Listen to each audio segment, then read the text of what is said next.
दोस्तों, स्वागत है आपका फिर से मेरे YouTube चैनल गौर की वाणी में। उम्मीद करते हैं कि आप खुश होंगे। अक्सर आपने यह देखा होगा कि इस संसार में जो लोग सुखी है, भगवान उन्हें और भी अधिक सुख देता है और उनकी दिन प्रतिदिन समृद्धि बढ़ती ही जाती है। उनके जीवन में आए दिन नए नए सुख आते ही रहते हैं। वह अपना जीवन बहुत अच्छे से बहुत सुखी सुखी व्यतीत करते हैं। और वहीं कुछ लोग ऐसे भी हैं जो पहले से दुखी हैं, पहले से ही वह परेशान होते हैं और समय बीतने के साथ साथ उनका दुख भी बढ़ता ही जाता है। आए दिन उनके जीवन में नई नई परेशानियां खड़ी हो जाती है, एक के बाद एक नई नई परेशानी उनके सामने होती है। लेकिन क्या आपने कभी विचार किया है कि भगवान ऐसा भेदभाव क्यों करते हैं? जबकि देखा जाए तो जो लोग थोड़े दुखी हैं, यदि भगवान उन्हें थोड़ा सुखी कर दे जिससे कि वह लोग अपना जीवन खुशी से जी सके, पर उनके नसीब में दुख ही होता है। अगर भगवान उनको थोड़ा सुख दे दे तो इसमें भगवान का क्या बिगड़ जाएगा। एक बार माता पार्वती ने भगवान शंकर से एक प्रश्न किया कि इस पृथ्वी लोक में जो इंसान दुखी है उसको और ज्यादा दुख क्यों मिलते हैं, और जो आगे ही सुखी सुखी अपना जीवन जी रहा है उसको और सुख मिलता है। किंतु आज मैं आपसे जानना चाहती हूँ, आप ऐसा भेदभाव क्यों करते हैं? जबकि देखा जाए तो जो मनुष्य पहले से ही दुखी है उसे तो सुख मिलना चाहिए। माता के मुख से ऐसे वचन सुनकर प्रभु समझ गए कि माता अपने भक्तों के दुख से दुखी हो रही हैं और वह उन्हें सुखी देखना चाहती है। आता भगवान शिव ने इस बात को माता पार्वती को समझाने के लिए उनको धरती पर ले जाने का निश्चय किया और वह दोनों पति पत्नी का रूप धरकर पृथ्वीलोक पर आ गए और एक गांव में गए। उस गांव में घूमते घूमते उनका पूरा दिन समाप्त हो गया। तब भगवान ने माता से कहा, देवी, क्योंकि हम मनुष्य रूप में यहाँ पर हैं तो इसलिए हमें सृष्टि के नियम का पालन करना होगा। मैं कहीं जाकर भोजन सामग्री का प्रबंध करता हूँ, तब तक तुम जाकर भोजन पकाने की व्यवस्था करो। फिर माता रसोई का चूल्हा बनाने के लिए कुछ सामान इकट्ठा करने चली गई और गांव में कुछ जर्जर हो चुके मकानों से ईंट लाकर इकट्ठा करने लगी और देखते ही देखते माता ने चूल्हा बनाकर तैयार कर दिया। भगवान वहां बिना कुछ लाए ही प्रकट हो गए। प्रभु को खाली हाथ देख माता ने उनसे पूछा, आप तो कुछ लेकर ही नहीं आए, भला ऐसे में भोजन कैसे बनेगा? भोलेनाथ ने कहा, पार्वती, अब तुम्हें इसकी जरूरत नहीं पड़ेगी। माता सोच में पड़ गई। तब भगवान ने उनसे पूछा, गोरा, तुम चूल्हा बनाने के लिए यह ईंटें कहाँ से लाई हो? उन्होंने कहा, प्रभु, इस गांव में इसे बहुत से घर हैं जिनका रखरखाव उचित ढंग से नहीं हो रहा है। उनके दीवारें भी जर्जर हो चुकी थी, कुछ मकान की दीवारें टूटी हुई थी, कुछ टूटने वाले थी। अतः मैं उन्हीं में से ईंटें निकाल कर लाई हूँ। प्रभु ने कहा, तो इसका यह अर्थ हुआ पार्वती कि पहले से ही खराब है, तुमने उन्हें और खराब कर दिया। यदि तुम चाहती तो उन घरों से भी ईंटें ला सकती थी जो उत्तम अवस्था में खड़े हैं। माता ने कहा, प्रभु, भला यह कैसे संभव है?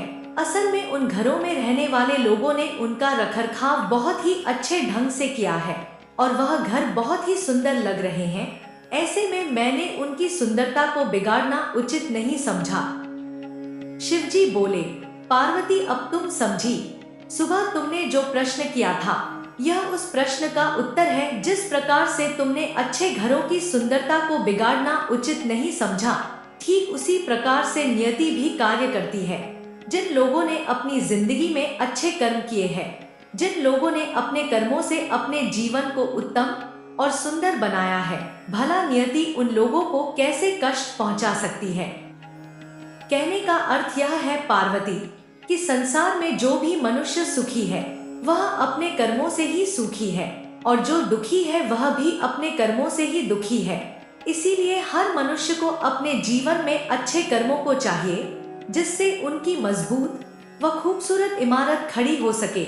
माता ने कहा, प्रभु, जब यह कर्म इतने अधिक महत्वपूर्ण है कि इससे मनुष्य का सुख और दुख जुड़ा रहता है, तो कृपा करके आप मुझे इन कर्मों के बारे में उचित ढंग से बतलाइए। शिवजी ने कहा, पार्वती, संसार का कोई भी मनुष्य हो कर्म के बिना नहीं रह सकता है। वह रतिपल कर्म कर रहा है, वह कुछ ना करे तो यह भी एक प्रकार का कर्म ही है।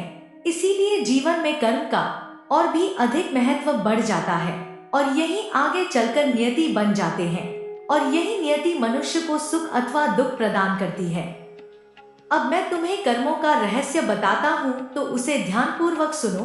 3 प्रकार के कर्म होते हैं, जिसमें सबसे पहला कर्म वह होता है जो मनुष्य अपने मन में करता है।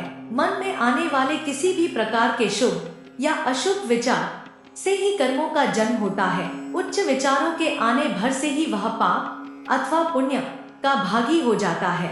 इसीलिए संसार के प्रत्येक मनुष्य को चाहिए कि वह मन में आने वाले बुरे विचार पर ध्यान न देते हुए केवल अच्छे विचारों पर ध्यान दे अथवा विचारों को नियंत्रित करने के लिए योग और ज्ञान अत्यंत ही जरूरी होता है। अगर आपके मन में बुरे विचार आए तो आप भगवान का नाम लेना शुरू कर दो। इससे आपके कर्म बुरे होने की जगह अच्छे होते चले जाएंगे। दूसरा कर्म वह है जो मनुष्य अपने वचनों और अपनी वाणी से करता है। मन में कुछ बात आते ही उसको बिना सोचे समझे बोल देना वाचिक पाप की श्रेणी में आते हैं। अगर आपकी वाणी से किसी दूसरे मनुष्य को कष्ट पहुंचे तो भी पाप का जन्म होता है, जो आगे चलकर दुख का कारण बनता है।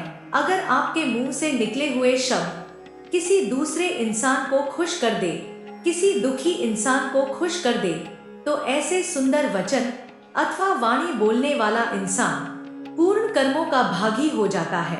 इसीलिए पाप या पुण्य से बचने के लिए किसी मनुष्य को कुछ भी बोलने से पहले उचित ढंग से सोच विचार कर लेना चाहिए, जिससे कि वह इंसान अपनी कही हुई बातों से दुखी न हो। तीसरा प्रकार के कारण जो इस कलयुग में ज्यादातर मनुष्य करते हैं और वह है शारीरिक कर्म। यदि कोई मनुष्य से कृत्य करे जिससे कि किसी मनुष्य पशु पक्षी प्रकृति को चोट पहुंचे तो ऐसा कृत्य पाप की श्रेणी में आता है, जो आगे चलकर मनुष्य के लिए दुख का कारण बनता। इसलिए मनुष्य को ऐसा कर्म करना चाहिए जो सेवा की श्रेणी में आते हो, और यह सेवा न सिर्फ मनुष्यों की बल्कि सृष्टि में उपस्थित समस्त प्रकार के जीव जंतु, पेड़ पौधे तथा इस प्रकृति के लिए होनी चाहिए। तो आप समझिए पार्वती, जो मनुष्य अच्छे कर्म करता है वैसा ही फल पाता है। अपने जीवन में सुख और दुख दोनों ही मनुष्य के हाथ में है। इस प्रकार से दोस्तों, भगवान ने माता के माध्यम से संसार को सुखी होने का रहस्य बताया था। आशा करते हैं आपको हमारा यह छोटा सा प्रयास जरूर अच्छा लगा होगा। ऐसे और भी वीडियो देखने के लिए अभी सब्सक्राइब करें, वीडियो को लाइक करें। आप सभी दोस्तों का बहुत बहुत धन्यवाद। हमेशा खुश रहो, भगवान आप पर कृपा बनाए रखे। जय महाकाल।